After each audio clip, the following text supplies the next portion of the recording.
बाड़े हमारे तू गाँव में रछौड़े उनको तो बाड़े रे छौड़ी तू ताव में नची आइल बाड़े हमारे तू गाँव में घर से आईनी हदौरी हमर बाबू देखत हवा ना दाप देती छौड़ी हमर बाबू देखत हवा ना दाप देती छौड़ी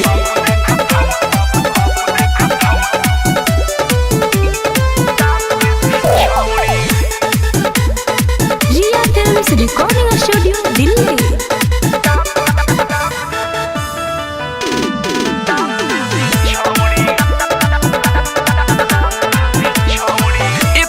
दहिया में देहना ठेकाव तू अभी बच्चा के राख ले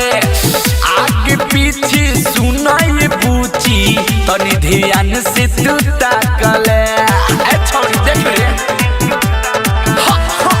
इतना दहिया में देहना ठेकाव तू अभी बच्चा के राख ले आगे पीछे सुना ये पूछी तनी ध्यान से तू ताकले देवे के बेरी ना कह सौरी हमर बाबू देखत हवा ना दाप देती छौड़ी हमर बाबू देखत हवा ना दाप देती छौड़ी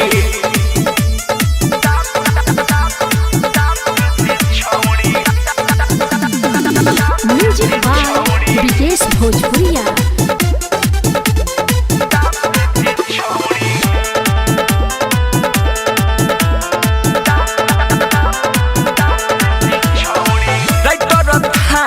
मिठू मिसाइल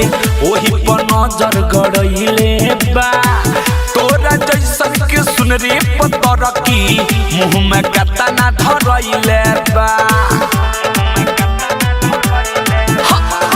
राइटर थारू मिठू मिसाइल ओही पर नजर गड़इले बा